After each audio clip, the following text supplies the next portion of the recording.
And I know there never seemed to be any of this type of shit with the Patriots. Now, there have been like rumors of contract disputes and drama things happening behind closed doors, and then those players getting traded out of town the next day, literally the next day. It's rumors. I don't know if it's real. These are just rumors that have taken place. Whenever you have these types of, hey, we're hitting it fall. Yeah. Allergies are cold season. Hey, we're in the middle. We need you loading up, coach. Mm-hmm. Okay, and obviously. You got it. I got some vitamins we could send over there too. Toughen up, Yeah, that would help. Kind of. Yep. Smoked enough cigars this guy's one. Yeah. Natural honey. Yeah, natural in there. But whenever one of these situations happens, like the Ayuk situation that's taken place alongside Trent Williams as well, which is obviously everybody knows about it. How did you go about handling this type of stuff? Did it ever happen? And is there messaging to team whenever somebody isn't there? It's just like, we got to worry about who's here. Is that kind of how you addressed it? Like the Ayuk situation seems to be very loud. There's vlogs coming out. There was vlogs coming out. There's posts. There's comments. There's very public. Like everybody kind of understands the situation here. And there's quotes. CD Lamb Jerry. Situation in Dallas with what Jerry's saying. Like, yeah, maybe not. They got a number, we got a number, we got a fund. How did you handle these types of things? And do you see this happening more often now, I think, over the next few years in the NFL? Is this going to become more of a trend back again? Well, it certainly looks like a little bit of a trend now, over the last couple of years. And then this year, a little bit more of it. I think that's a combination of some of the agents. There's certain agents that, have that kind of hold-in strategy. The hold-in strategy now, because of how much the players are getting fined for not being in training camp, $30,000 a day, whatever it is, then if they miss preseason games, if they're not in camp, then those are game checks. So the players are coming in and they're saying, they have an injury, a sore back, hamstring, ankle, whatever it is. And so they're, effectively using an injury to take themselves out. So I would say the club's options are limited. It's hard for them to go to the player and say, well, you're not hurt. I mean, that brings up a whole nother set of circumstances. And the player's not going to leave camp because of the amount that he's getting fined. Now, Trent Williams is out, but with the level of his contract, $1 or $2 million, once they finally resolve it, probably isn't going to make a huge difference. So, he's taking a little different tact, and that's what he did at Washington. So I think as a coach, you just have to, take the cards, the way they're played and try to, make the best of it. I think if the player comes in, like Dahn did this last year, he came to training camp and effectively didn't practice. But Matt was going to play last year, and so he worked and trained hard on his own until we were able to resolve the contract. My position was, we're not going to negotiate with you if you're not working and you're not here. So if you leave, then that's a really bad precedent as well. If he leaves, then start giving him money. Then we'll have everybody out. So come here, work hard. We'll talk to you. Let's see if we can make it work. What we did with Matt was something that we did with Gronkowski. We did with Rob. We did with Julian, where if there was a gap between where they were and what they thought they should make, and if we thought that was reasonable, then we put it in incentives. So you have a good year with Dahn. The market was, around 20. He was somewhere around 15. I forget the exact numbers. We gave him incentives to call it 19.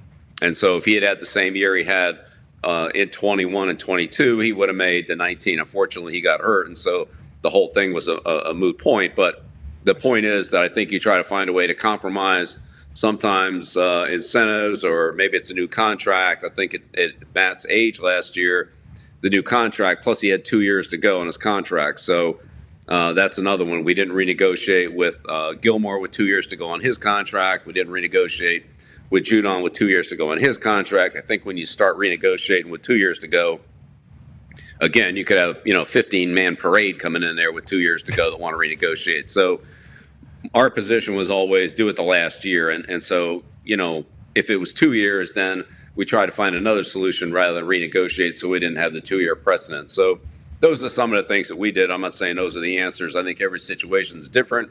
Every team is different. And I think ultimately the team has to decide what they're comfortable with and what they're not.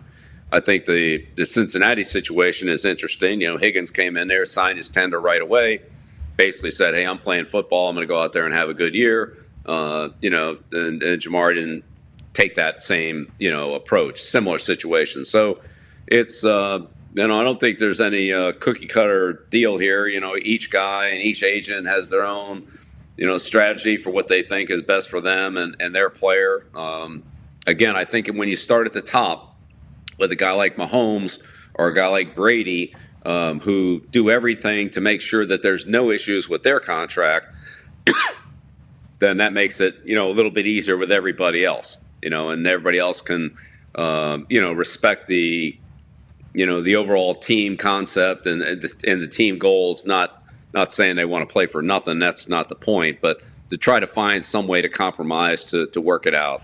When Mahomes is out there working out hard and Brady's out there working, the other players they want to be out there with him working too. And I'd say usually it's a better solution when the quarterback's not part of the problem.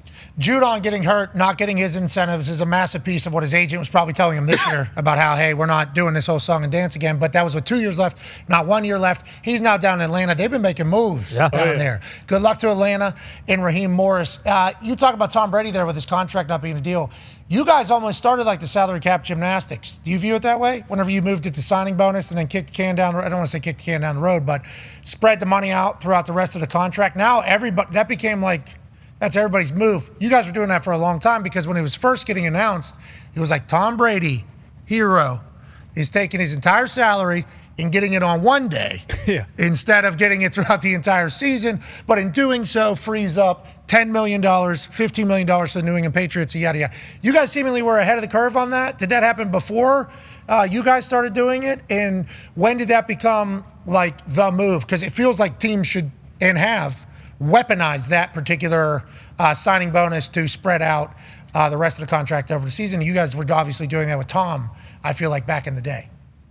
Yeah, we did it a couple of times, Pat, but I wouldn't say that was very frequent. And really, we tried to we didn't have voidables except for the last year with Brady. We didn't have fake years in the contract where, the defensive ends are making $60 million and you have to cut them and things like that. And so we just didn't do that. And I think that was really how we were able to sustain our success for so long, was that the cap was managed. We were always at the cap and we pushed it, but then there were a lot of players that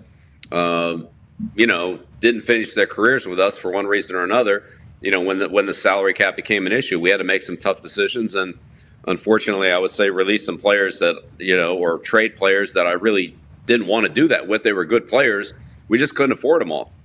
I think when you look at what Kansas City's doing, that Andy and Brett have done a really good job there, particularly in the last couple of years with, they didn't pay Tyreek, who's obviously a good player. They didn't pay Snead, who's, a good player. But they've drafted well, and they've replaced those players. And now, even though they have some expensive players on the roster, they have a lot of young players, especially on defense. And, 2/3 of their cap's on the offensive side of the ball, 1/3's on defense.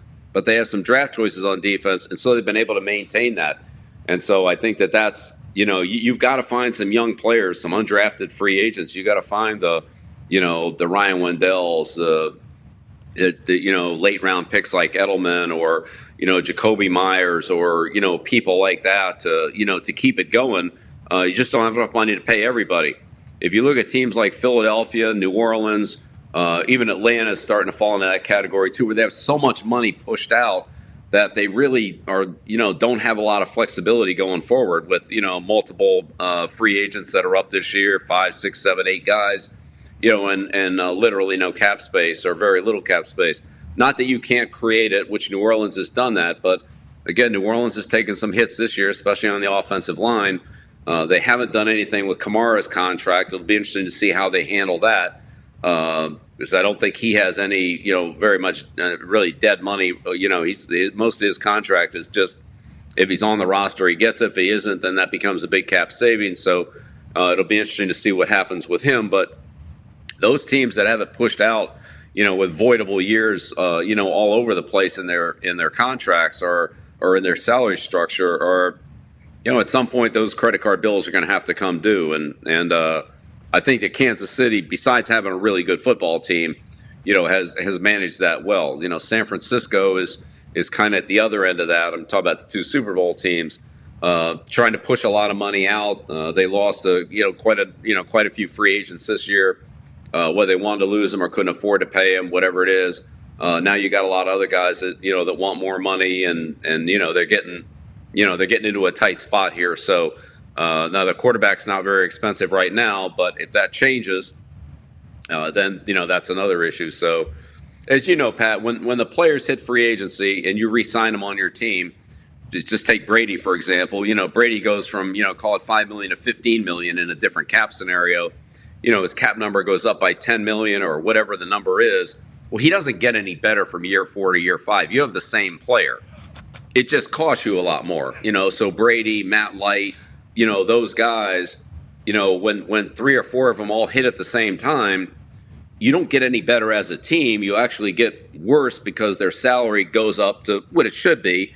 But in order to afford them, you have to, drop players that you were able to afford, a year or two earlier when they were on their rookie deals. So it just gets into, team management. But having Mahomes solidified, which, look, eventually they're going to have to do something with him. But I think one of the issues that, every team's got to look at, and I'm sure they all did, but you look at these quarterback contracts that have come out recently, and you mentioned it earlier, the $83 million with Russell, right? So if those quarterbacks work, then great, they're worth the money.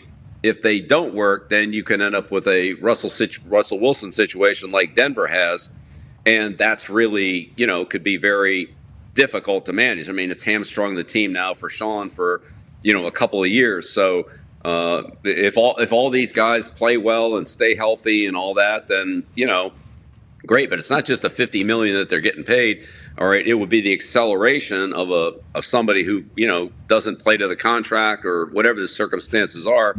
Team gets saddled with that. That's a big anchor to drag around. So I just think as an organization, you got to be really careful when you make that commitment that you're all in, because if it doesn't work, we see where Denver is. It's a tough situation to get out of for a couple of years. Yeah, I'm excited to see how they manage that with that roster, with an $83 million deficit. If it has success, other people will think about doing the same thing. If not, others will just hang on for the ride and continue to ride into irrelevancy.